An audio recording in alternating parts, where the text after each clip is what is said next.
Day 7, I am so proud of you. I hope that you feel amazing. I've certainly had so many really cool messages from you saying that this is helping with your practice and that breaking the poses down like this has been a benefit to you, so I'm really, really pleased.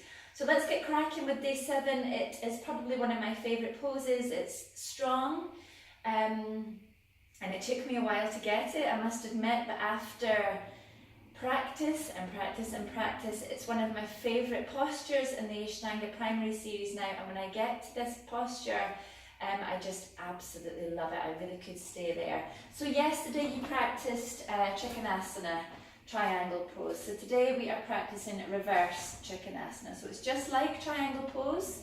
You can draw the points of the triangle if you were to look at the image. However, it also includes a lot more. It really gets a nice twist in there, so it's really going to help to detoxify the body. It really kickstarts all of the internal organs, and it's just absolutely amazing. So I really hope that you guys enjoy this one as much as I do. So we're going to start just as you would in your triangle pose. So get onto your mat just now, taking your feet about 2.5 feet wide, and again I'll show you on the right side. So all you would do to first start off with is hips are steady, lift the right heel, take it out to the side and recenter your hips just as you did yesterday for triangle pose.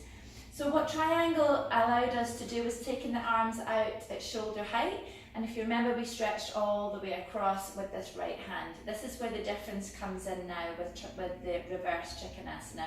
Rather than keeping the hips facing forwards, we're going to spin and we're going to revolve onto this back foot until our hips are now facing the side of the room. So rather than being like this, the foot's turned inwards, and it's going to allow you to get that nice twist in the hips. So the hands are out. We're going to take the left hand out in front this time, and we're going to start to do just as we did. We're going to reach all the way forwards. So if you're doing this with the right leg in front, what I want you guys to keep focusing on is this right hip. I want you to keep pulling it backwards, because as you lean, you're probably going to allow the hips to open up again. So keeping this right hip coming backwards is going to allow you to get into this really, really nice full stretch, and you're going to feel it much more in the hamstrings and the Achilles and the thighs.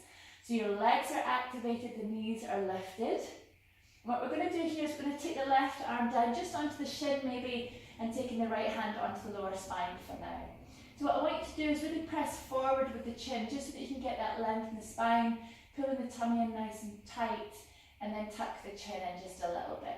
So you're still getting this really nice twist. Even if you're only going to be here for a few breaths, again, keep checking this right hip is gently drawing backwards. And this is going to be your starting position.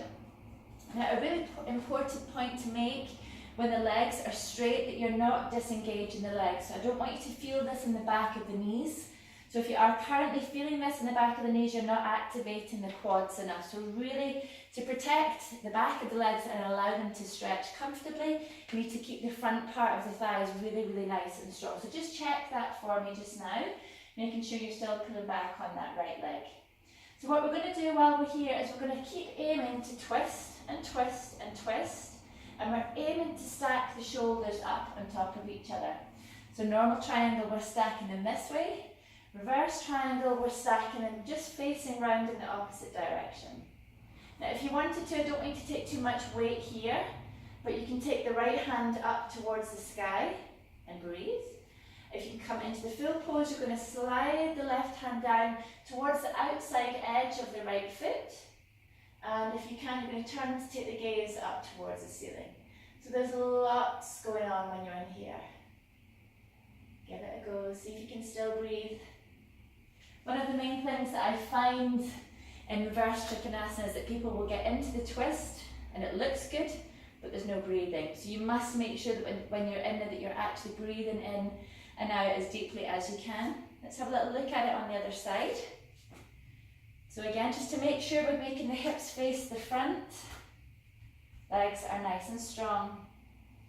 Taking the hands up at shoulder height, reaching forward with the right hand. Come as far as you can reach before you then start to drop down.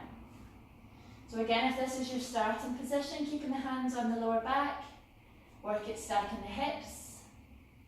And if you can start to slide the hand down. Now when the hand reaches the floor, yes, you can rest on your fingertips, but ideally See if you can press the hand really nice down, flat into your mat. Turning your gaze and point, getting that lovely length through the spine, pulling the hip bones backwards, lengthen through the crown of the head.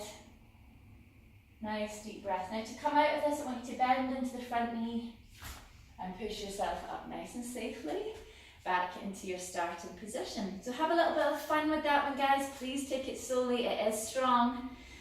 You might wobble a little bit, but that's all part of the process. It does help to be beside the wall. I always used to practice beside the wall. You'll have good days, you'll have bad days, but keep practicing and all is coming. So I'll see you tomorrow.